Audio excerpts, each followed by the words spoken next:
So hey guys, welcome back to my YouTube channel, or welcome to my YouTube channel if you are coming for the first time.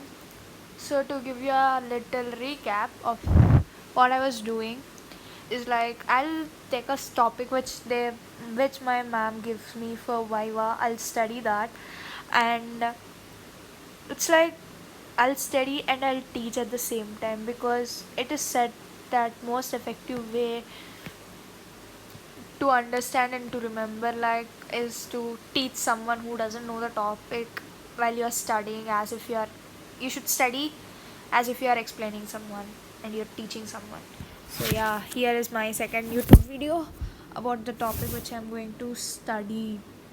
I didn't have time to write notes for this, so I just kept a textbook copy of what I'm going to study today. So yeah, I'm going to study an important topic which is also 4 marks or 5 marks or even 10 marks in PhD. PhD in the sense public health dentistry. So association and causation.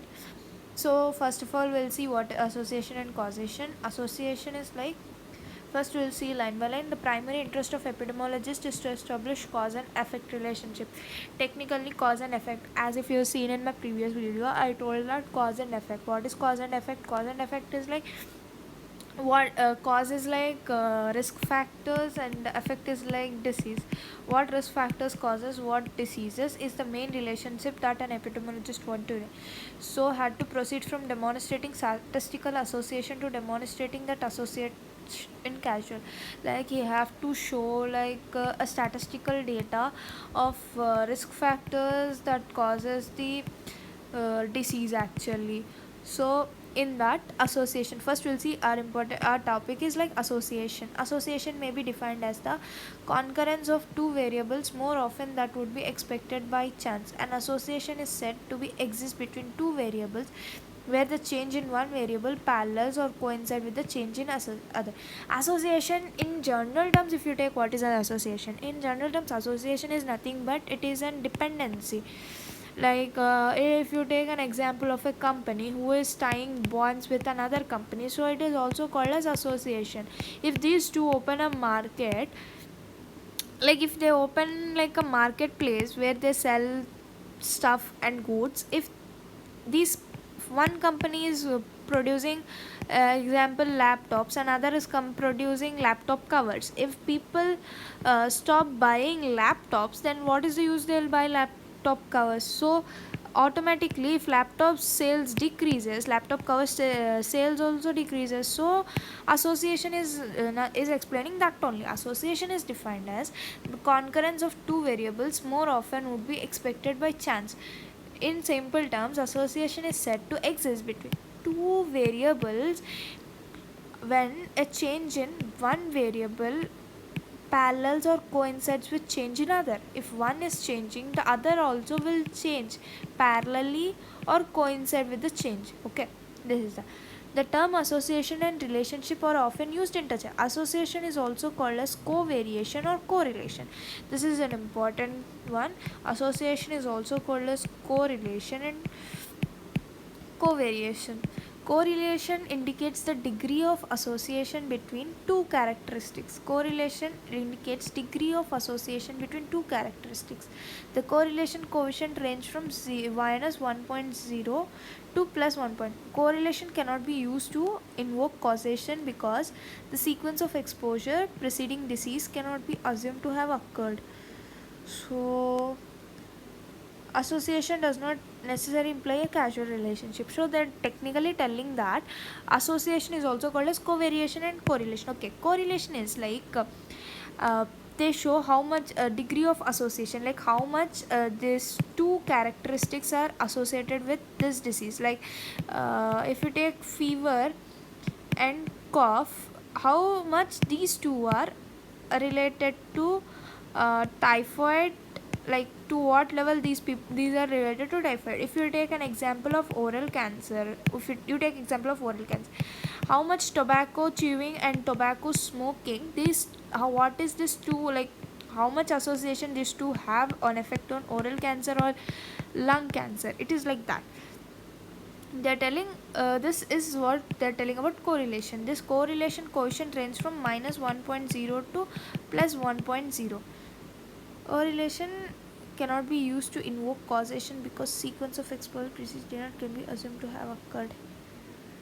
So I also quite didn't understand what that is. Correlation cannot be used to invoke causation. Causation in the sense the reason which the disease is caused, because the sequence of exposure preceding can be assumed to have occurred. See, if they are telling correlation, we cannot use correlation in the cases where we are doubt like causation, because the sequence of exposure precedes the disease cannot assume to have occurred. Like if they don't know that these people had these risk factors or not. Like if you are particularly seeing like on lung cancer can also be caused because of an other causes, not only because of smoking.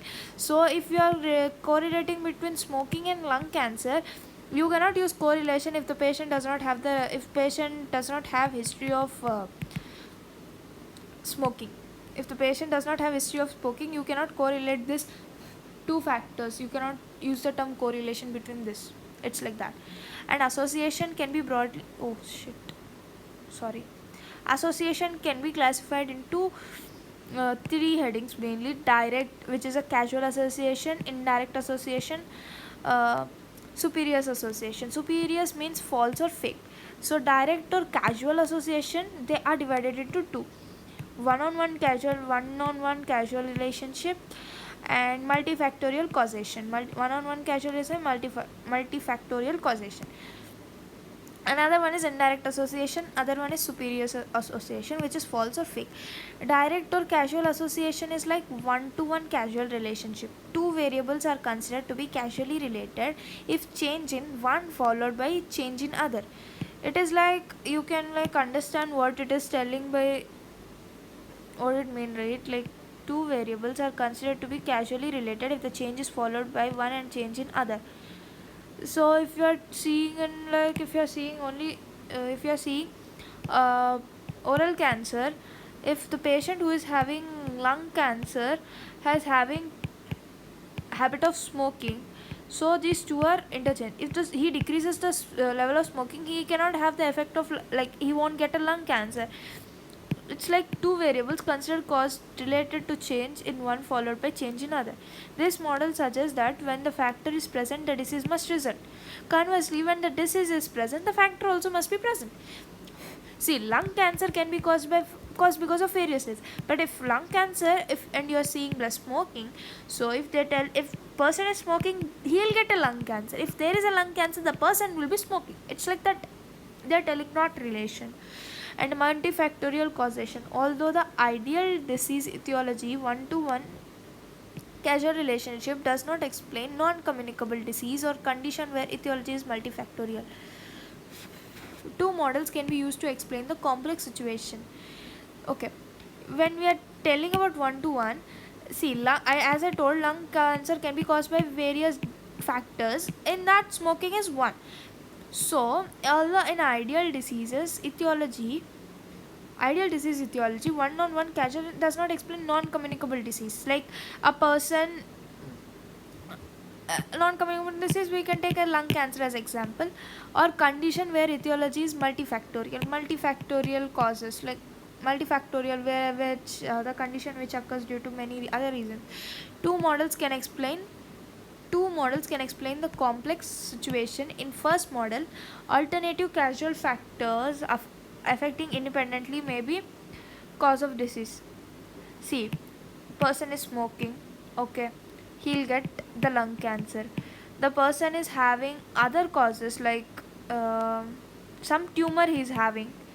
Somewhere in the body he's having tumor. That tumor metastasis and it comes to the lung. It causes the lung cancer. Okay, and this other one is some other factor will be present that causes the lung cancer, that react to the cellular level and causes lung. These are individually acting. Okay, if the person is having some pneumonia and then person is also smoking, then there will be a chance of causing lung cancers. Like I'm not very sure, but I'm just telling you as an example. Like lung cancer is caused because of smoking. If the person is having some tumor upon which he is also smoking, these two are combinedly affects and causes a lung cancer disease. Individually they are affecting as well as collectively they are affecting. So this affects the like this explain the multifactorial causation of a disease. Indirect association is statistical association. Indirect association is a statistical association between variable of interest of the disease due to presence of other factor known or unknown that is common to both variable and disease. Is a statistical association between a variable of interest and a disease due to the presence of another factor known. This third factor is known as confounding variables. Such variables are present in the causal cause of example in an association between obesity and dental caries where to analyze the common factor is diet, which is common.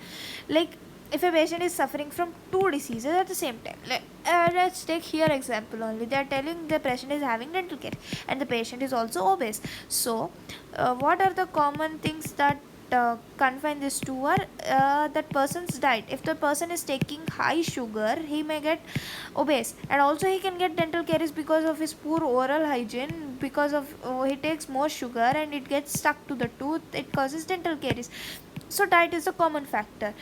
So we have analyzed the effect of third factor diet, which is common in both obesity and indirect association. Is direct is not associated with diet is directly associated with dental caries and obesity, but obesity and dental caries are not directly associated, indirectly associated through diet. That is what they are telling. It is this you should tell by line to line when your staff asks, because in PhD definitions that are quoted are must be by your mind at your fingertips. So indirect association is a statistical association between a variable of interest and a disease due to presence of another factor known or unknown that is common to both variable and the disease. Common to variable and disease. Like a variable is, if you take dental caries, and disease you take as obesity, sorry, variable you take as obesity and disease you take as dental caries. So diet is called as variable of interest and disease due to presence of other. Diet you take as factor. So diet factor is common between the variable and the disease. So this is what they are explaining about indirect association. So next one is a superior association, which is like, which we are told a false type of association. Cigarette per day and all, he is not like susceptible that much. One cigarette per week, he's not that susceptible, but if he's taking like one packet per day, he's more likely to get lung cancer, right? So it is like biological gradient. If the dose response is seen, it is more likely to association with causation. Biological plausibility. Causal association is supported if there is a biological credibility to the association, that is association agrees with current understanding of the responsible. For example, cigarette smoking and lung cancer is biological possible, as it is not hard to visualize the inhalation of hot smoke or chemical carcinogen. So that they are telling biological possibility, like if they are telling if it is only casual relationship, when that we can see at the cellular level. I'll tell you example by example, like cigarette smoking and lung cancer biological possible, because biological plausible is nothing but that you can see it at a cellular level happening, that relation you can see it happening at a cellular level. What happened when you inhale smoke, cells of lung get damaged, you can see that at cellular level. So this is called as biologically possible, as it is not hard to visualize the inhalation of hot smoke and chemical gases and its deposition in lung, initiating neoplastic changes. Once they get deposited, they causes carcinogenic changes. So this change is called as biological plausibility. Coherence and association. The association should be compatible with existing theory and knowledge. Example, the association between cigarette smoking and lung cancer can never be proven by direct experiment on human. Therefore, historical evidence of the So there should be coherence and association. There means there should be many cases where people who have smoked got lung cancer. That proves the theory that smoking can lead to lung cancer. It is they're explaining that in this. An experiment. He'll explain that evidence drawn from experiment epidemiology may lead to the strongest support. If they did an experiment, then for that evidence, so that will show a more, like they tell that is more reliable in proving the point. Analogy.